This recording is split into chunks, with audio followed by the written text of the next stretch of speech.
ઓમ શાંતિ। આજની જે આપણી આધ્યાત્મિક વાર્તા છે એ છે આપણી જીવન યાત્રા જ્યારે પૂરી થાય ત્યારે કઈ કર્મની પૂંજી લઈ અને આપણે ભગવાનના ઘરે જઈએ છીએ। તો જે કર્મની પૂંજી લઈને આપણે ઈશ્વરના દરબારમાં જઈએ છીએ એ આપણી જોડે જમા છે કે નહીં?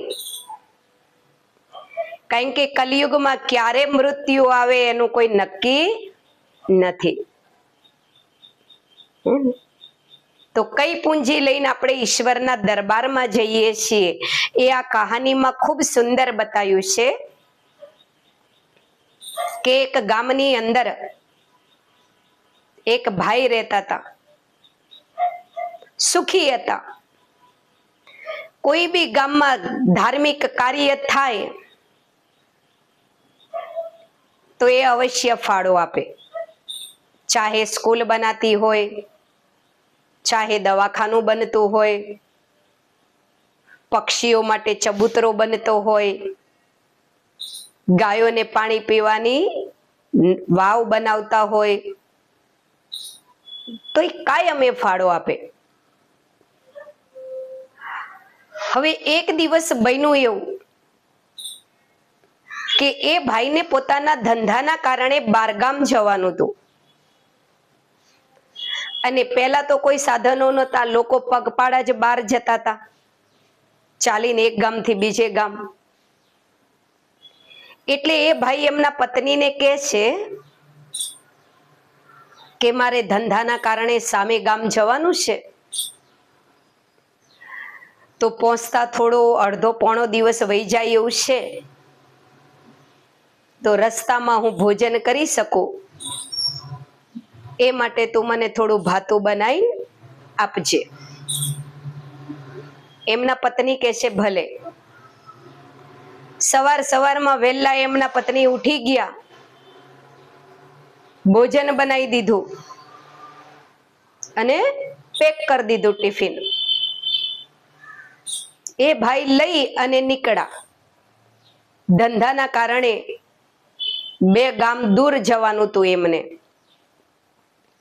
ચાલતા ચાલતા ચાલતા ખેતર જેવો, જંગલ જેવો વિસ્તાર આવ્યો।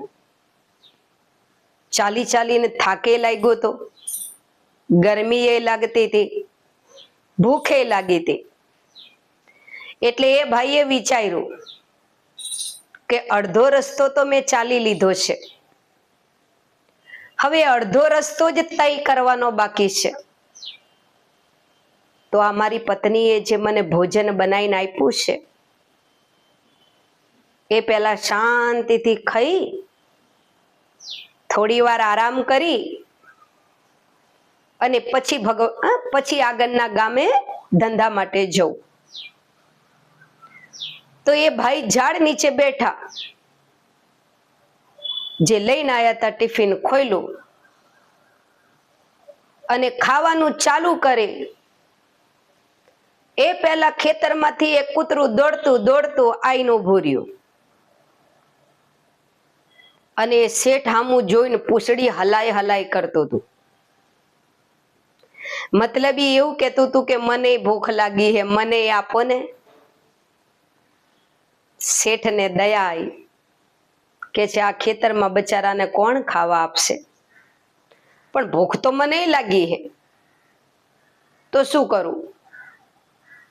તો શેઠે ટિફિનમાં જોયું 4 રોટલી હતી, કારણ કે રોજ ઘરે 4 ખાતા હશે એટલે એમના પત્નીએ 4 રોટલી ભરી આલી હતી। શેઠે વિચાર્યું ભૂખ તો 4 રોટલીની લાગી હે, પણ 4 રોટલી જો હું ખાઈ જઈશ તો બિચારું આ કૂતરું ભૂખ્યું રહેશે। એના કરતા એક કામ કરું, 2 રોટલી હું ખાઉં, 2 રોટલી આ કૂતરાને આપું। તો શેઠે શું કર્યું, 2 રોટલી પોતે ખાધી અને 2 રોટલી પેલા કૂતરાને ખવડાવી। હવે ગરમી બહુ હતી, ચાલી ચાલીને શેઠ થાકી ગયા હતા. જેવું ભોજન કર્યું, થોડી વાર થઈ, શેઠે વિચાર્યું કે હવે ચાલવાનું ચાલુ કરું તો સાંજ સુધીમાં હું સામે ગામ પહોંચી જાઉં. જો વધારે સમય અહીંયા બેસી રહીશ તો સામે ગામ અંધારું થઈ જશે પહોંચતા. રસ્તો થોડો અજાણ્યો છે, અંધારામાં ખ્યાલ નહીં આવે ક્યાં જવાનું છે, એના કરતા હું ચાલતો જ થઉં. હવે શરીર થાકી ગયું હતું, પણ તોય શેઠ ભોજન કરી અને ઊભા થઈને ચાલતા થયા.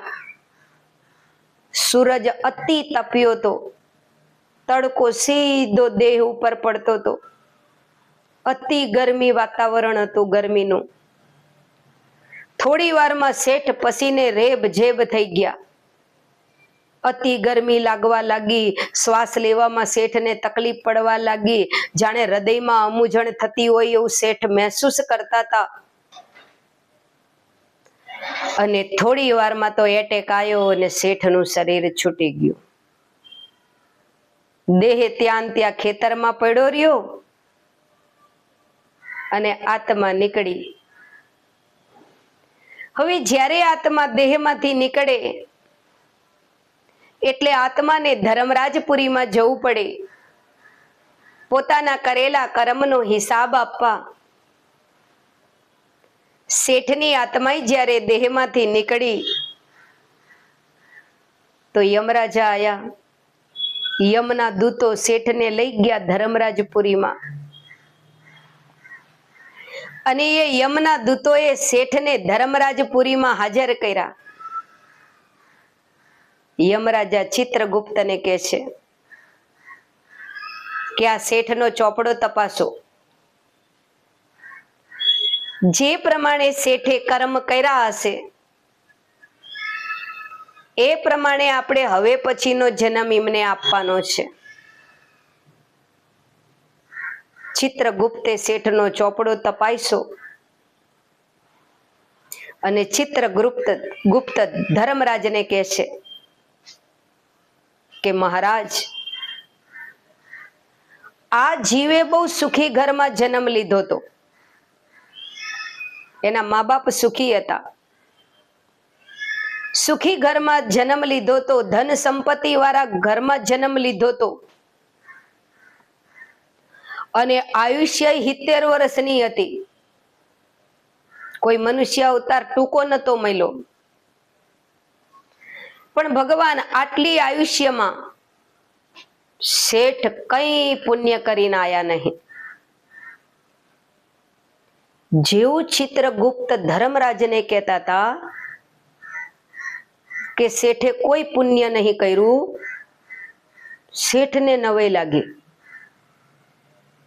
કે હું નાનો હતો તો મારા હાથે મારા મા બાપ દાન પુણ્ય કરાવતા હતા. ત્યારબાદ જ્યારે બધો વ્યવહાર મારા હાથમાં આવ્યો તો મેં એટલું દાન પુણ્ય કરેલું છે. અને આ ચિત્રગુપ્ત તો દરબારમાં એવું કહે ધર્મરાજને કે મેં કોઈ દાન પુણ્ય જ નહીં કર્યું. એવું કેવી રીતે બને? શેઠ તરત ધર્મરાજને 2 હાથ જોડીને કહે છે કે મહારાજ, ચિત્રગુપ્તની કોઈ ભૂલ થતી લાગે છે. મેં તો બહુ બધું દાન પુણ્ય કર્યું છે. શેઠની વાત સાંભળીને ધર્મરાજે કીધું ચિત્રગુપ્તને કે ભાઈ સારી રીતે એમનો ચોપડો જુઓ. શેઠનું કહેવું છે કે એમને ઘણું દાન પુણ્ય કર્યું છે અને તમે કહો છો કશું નથી કર્યું. ફરી પહેલા પત્તાથી છેલ્લા પત્તા સુધી ચોપડો ચિત્રગુપ્તે ફેરવો, જોયું, અને ચિત્રગુપ્ત કે છે કે ભગવાન, આખી જિંદગી શેઠે કોઈ દાન પુણ્ય નથી કર્યું, પણ એ મર્યા ને એની 1 કલાક પહેલા એમને કૂતરાને 2 રોટલી ખવડાવી હતી. એ પુણ્ય ચોપડામાં લખેલું છે, બાકી બીજું કોઈ પુણ્ય નથી એમનું. શેઠ કે 2 રોટલી તો હજુ હમણાં જ મેં ખવડાવી હતી, એ સિવાય મારું બીજું બધું પુણ્ય ક્યાં ગયું? શેઠ ધર્મરાજને કહે છે કે ભગવાન, મારા ગામમાં સ્કૂલ બંધાણી, તો સ્કૂલમાં જેટલા પણ પંખા હે એ બધા મેં લગાયા હે. તમારે તપાસ કરાવી હોય તો કરાવો, દરેક પંખા ઉપર મારું નામ લખેલું છે. એટલું જ નહીં ભગવાન, મારા ગામની અંદર નાનું દવાખાનું બન્યું ને, સૌથી વધારે ફાળો મારો હતો. દવાખાને જોજો તમે, તકતીમાં મારું નામ હશે. શેઠ કે છે ભગવાન એટલું જ નહીં, અમારા ગામમાં ચાહે રામજી મંદિર બન્યું, ચાહે મહાદેવ બન્યું, સૌથી વધારે ફાળો મારો છે. ત્યાંય તકતી લાગેલી છે, જોજો અંદર મારું નામ હશે. અન્ન ક્ષેત્રમાંય તે દર વર્ષે હું ભોજન આપું છું, ત્યાંય તે લિસ્ટમાં મારું નામ છે. દર વર્ષે અમે ભોજન આપીએ છીએ એનું. અને આ તમારો ચિત્રગુપ્ત એવું કે છે કે મેં કોઈ દાન પુણ્ય નહીં કર્યું. એક પણ જગ્યા મારા ગામમાં એવી નહીં ભગવાન જ્યાં મારું ધન ન વપરાણું હોય. અને એની સાબિતી હે મારી જોડે. ચલો તમે મારી સાથે, હું દરેક જગ્યાએ તમને બતાવું કે દરેક જગ્યાએ મારો ફાળો છે કે નહીં, દરેક જગ્યાએ મારું નામ લખેલું છે. ધર્મરાજ બેઠા બેઠા સાંભળે છે. જ્યારે શેઠનું બોલવાનું પૂરું થયું ત્યારે ધર્મરાજ કહે છે કે શેઠજી, ધરતી ઉપર દરેક મનુષ્ય આવું જ કરે છે, દાન પુણ્ય કરે છે, પણ ધરતી ઉપર ને ધરતી ઉપર પોતાના કરેલા શ્રેષ્ઠ કર્મની મહિમાય કરાવે છે, સન્માન કરાવે છે, તખ્તીઓ ઉપર નામ લખાવડાવે છે. અને જે લોકો એ નામ વાંચે એ લોકો એમની મહિમા વાહ વાહ કરે છે. અને મનુષ્યનું પુણ્ય ત્યાં ને ત્યાં જ ખતમ થઈ જાય છે. તમે દરેક પંખા ઉપર તમારું નામ લખાયું, હોસ્પિટલમાં તકતી ઉપર તમારું નામ લખાયું, મંદિરોમાં તકતી ઉપર તમારું નામ લખાયું, અનાજ ક્ષેત્રની અંદર અનાથ આશ્રમમાં તમે જે અનાજ આપતા હતા ત્યાંય લિસ્ટમાં તમારું નામ લખાયું.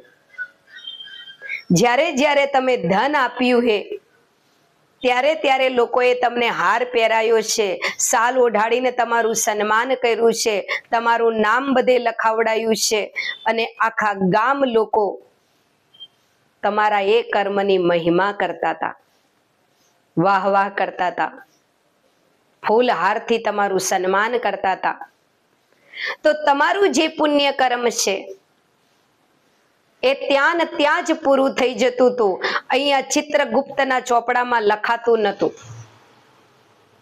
પણ તમે જે કૂતરાને 2 રોટલી ખવડાવી એ પુણ્ય તમે કોઈને કીધું નહીં, એટલે કોઈએ તમારી વાહવા નહીં કરી. એટલે પૂરેપૂરું પુણ્ય ચોપડામાં લખાણું છે. બાકી આગળના જે તમે દાન પુણ્ય કર્યા એમાંનું કશું ધર્મરાજમાં એન્ટ્રી પડી નહીં. ધર્મરાજના ચોપડામાં કોઈ એન્ટ્રી નહીં એ પુણ્યની. શેઠને પસ્તાવો થવા લાગ્યો. શેઠે વિચાર્યું કે આવું તો મેં લાંબુ વિચાર્યું જ નહોતું કે હું જે સેવામાં ધન વાપરું છું એના મોટા મોટા લેબલો લગાવું છું, લોકો મહિમા કરે છે, ફૂલ હારથી મારું સન્માન કરે છે, અહીંયા ને અહીંયા મને વાહ વાહ મળી જાય છે, તો ઈશ્વરના દરબારમાં તો મારું લખાતું જ નહીં હોય. આવું તો મેં લાંબુ વિચાર્યું જ નહોતું. અને જ્યારે ખબર પડી ત્યારે આયુષ્ય પૂરી થઈ ગઈ હતી. ફરી પુણ્ય એકઠું કરવાનો હવે સમય નહોતો. તોય શેઠ કે છે ધર્મરાજને કે છે ભગવાન, મારી ભૂલ થઈ ગઈ, મને માફ કરી દો, થોડી આયુષ્ય મારી વધારી દો. હવે હું જે દાન પુણ્ય કરીશ ને કોઈ વાહવા નહીં કરાવું, કોઈ જાહેરાત નહીં કરું, કોઈ લેબલો નહીં લખાવડાવું. ધર્મરાજ કે છે શેઠજી, તમારા કર્મને અધીન જે આયુષ્ય નક્કી કરેલી હોય એટલું જ તમે ધરતી પર રહી શકો, એથી વધારે ધરતી પર ન રહી શકો તમે. તમને જે સારા કર્મ કરવાના શોખ છે એ હવે પછીના જન્મમાં પૂરા કરજો, બાકી આ જન્મમાં તમને આયુષ્ય વધારે હવે ના મળી શકે. આ વાર્તાનો સાર શું છે? 25 વર્ષથી હું આશ્રમ પર રહું છું, 25 વર્ષથી મેં સંન્યાસ લીધો છે. મને ખબર છે મનુષ્ય એ જ જગ્યાએ ધન વાપરવા તૈયાર છે. પત્રિકામાં જો નામ લખાતું હોય, તકતીઓમાં જો એમના નામ લખાતા હોય, એમનું સન્માન થતું હોય, એમની વાહવાહ થતી હોય, તો જ એ ધન દેવા તૈયાર હે, બાકી દાન કરવા તૈયાર નહીં હોતા. પણ અહીંયા પરમાત્મા આપણને સમજાઈ રહ્યો છે કે તું ધરતી પર જે શ્રેષ્ઠ કર્મ કરે એનું ફળ જો ધરતી પર જ ભોગવી લઈશ, તો તું જ્યારે દેહ ત્યાગ કરીને મારા દરબારમાં આવીશ ત્યારે શું લઈને આવીશ? તો આ વાર્તાનો સાર આપણે શું સમજવાનો છે? ચાહે સ્કૂલ બંધાવો, ચાહે હોસ્પિટલ બંધાવો, ચાહે ધર્મશાળા બંધાવો, ચાહે ગરીબોને અન્ન ખવડાવો, ચબૂતરે દાણા નાખો, મૂંગા જીવોને ઘાસ નાખો, કોઈ બી કર્મ કરો, પણ એવી રીતે કરો કે તમારું તમારા ખાતામાં જમા થાય. બીજાને પ્રેરણા અપાવી એ વસ્તુ અલગ છે. આપણે જે સારા કર્મ કરીએ એ બીજી વ્યક્તિ જોવે ને એને પ્રેરણા મળે એ વસ્તુ અલગ છે, અને વાહ વાહ માટે હું પુણ્ય કર્મ કરું એ અલગ છે. ધરતી ઉપર 100 માંથી 90 લોકો વાહ વાહ મળે, લેબલોમાં નામ છપાય, તો જ એ પુણ્ય કર્મ કરવા તૈયાર છે. 10% પબ્લિક એવી છે જેને કોઈ મહિમા, કોઈ વાહ વાહ, કોઈ ફુલાર નથી જોતા, નિસ્વાર્થ ભાવે પુણ્ય કર્મ કરે છે. વિચારો, આખી જિંદગી શેઠે ધન દાન કર્યું હતું, આખી જિંદગી શેઠે દાન પુણ્ય કર્યું હતું, પણ એમના ખાતામાં જોયું તો કેટલું જમા હતું, જે કોઈની જોડે નતું ગણાયું એટલું. હવે શેઠે જે કૂતરાને 2 રોટલી ખવડાવી, એના અડધી કલાક પછી શેઠને એટેક આવી ગયો તો એટલે કોને ગણાવે? અને આમ થાય જંગલમાં કોઈ હતું તો નહીં. જો વધારે જીવ્યા હોત તો પાછા ઘરે આવીને પત્નીને કહેત કે તે મને 4 રોટલી આપી હતી ને, મને ભૂખ તો બહુ હતી, પણ એક ભૂખ્યું કૂતરું હતું ને એટલે 2 રોટલી મેં ખાધી ને 2 રોટલી એને ખવડાવી. ગણાઈ તો દેત, કા પત્ની જોડે ગણાઈ દેત, કા મિત્ર જોડે ગણાઈ દેત. પણ કૂતરાને 2 રોટલી ખવડાયા પછી થોડી વારમાં શેઠને એટેક આવી ગયો અને વયા ગયા ભગવાનના ધામમાં. એટલે એ પુણ્ય કોઈને ગણાઈ ન શક્યા, અને ગણાઈ ન શકાય એટલે ખાતામાં જમા હતું, બાકીનું કોઈ પુણ્ય જમા નતું. તો આપણા બધા ભાઈ બહેનોનો ચોપડો પણ પરમાત્માના દરબારમાં છે. ઈશ્વરના દરબારમાં આપણા કર્મનો ચોપડો છે. સારા કર્મ તો આપણે કરીએ છીએ, સારા કર્મ કરીએ છીએ ત્યારે તો આટલી બધી સ્કૂલો છે, આટલા બધા મંદિરો છે, આટલી બધી ધર્મશાળાઓ છે, આટલા બધા અન્ન ક્ષેત્રો છે. એમનામ નથી બન્યું આ બધું. દાન પુણ્ય કરો છો એટલે તો બન્યું છે. પણ જો શેઠની જેમ દરેક જગ્યાએ હું તકતી લગાવતો ફરીશ, દરેક જગ્યાએ મારા લેબલો છપાવતો ફરીશ, દરેક જગ્યાએ હું માન શાન બટોઈશ, તો મારા ખાતામાં કાંઈ જમા નહીં થાય. અને આ ધરતી ઉપરથી જ્યારે હું વિદાય લઈશ ત્યારે મારે ખાલી હાથે જવાનું થશે. તો આ વાર્તાના સાર રૂપે બસ ખાલી આટલું યાદ રાખો કે હું જે પુણ્ય કર્મ કરું એ મારા ખાતામાં જમા થવું જોઈએ. એ માટે મારે ધરતી પર કોઈ વાહ વાહ કરાવવાની જરૂર નથી. દેખાવ નહીં કરું એ જ પુણ્ય મારું જમા થશે. દેખાવ કરીશ તો નહીં જમા થાય. તો આ આધ્યાત્મિક વાર્તા આપણને કેવી લાગી? અંદરથી સારી પ્રેરણા પ્રાપ્ત થઈ કે નહીં? કોમેન્ટમાં અવશ્ય જણાવશો. વાર્તા જો આપને સારી લાગે ભાઈ બહેનોને તો લાઈક કરશો, તમારા મિત્રોને શેર કરશો. અને આટલી સરસ તમે વાર્તાઓ સમય કાઢીને સાંભળો છો બધા ભાઈ બહેનો, એ બદલ પણ તમારા બધા જ ભાઈ બહેનોનો ખૂબ ખૂબ આભાર. ધન્યવાદ. ઓમ શાંતિ.